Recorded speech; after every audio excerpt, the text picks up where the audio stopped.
Hey there, welcome to my channel. I'm Daniel Norton, photographer here in New York. On this channel, we talk about all things photo and art, the business, the technique, and the theory behind what we create. If you're interested in those kind of things, go ahead and subscribe. In this series, I'm talking about how I lit images from the past, and I always ask you, how did I light it? So for this one, this is shot in the office of my studio, and there's 3 lights going on. Once again, I'm using dado lights. You've seen me use them before here, and I'm using my same combination, the 3 lights, 2 of them with barn doors, 1 with a softbox. The softbox is coming from this direction.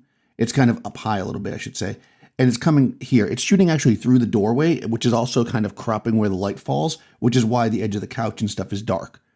This is lighting her face, which is coming over here and give also this leg, and it's a softbox, so it's kind of progressively going into this area of her as well. It's kind of giving her a good overall light. It's pretty small, but which is why it's punchy, but because of the area it's in, it's perfectly sized for her.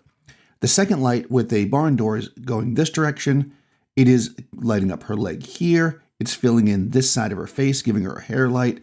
We can see that here. Now I've got it angled so it doesn't throw a lot of weird shadows because again, you can notice most of the shadow pattern is coming from this direction. That's important when you're using multiple lights. You want to make sure your extra lights don't throw their own shadows unless that's kind of what you're going for. The third light I added kind of last minute, to be honest, because I looked at it and it just seemed very dull. So I took another light and I just lit the couch and the books. That's just another light focused in tight with the barn doors just to give her some dimension, right? Because without that, she's sitting in a big blank empty space. And I wanted to show that she was leaning against the couch to get the mood that I was trying to get. So I'm curious how you would light a shot like this. Have you ever shot something with more mood and darkness? Do you use a lot of lights? Let me know in the comments below. I'd love to know. Also, check the description. You'll find a link to my Discord server if you want to join up there and join the conversation. And there's also a link to my Patreon if you'd like to support the channel. I'll talk to you soon.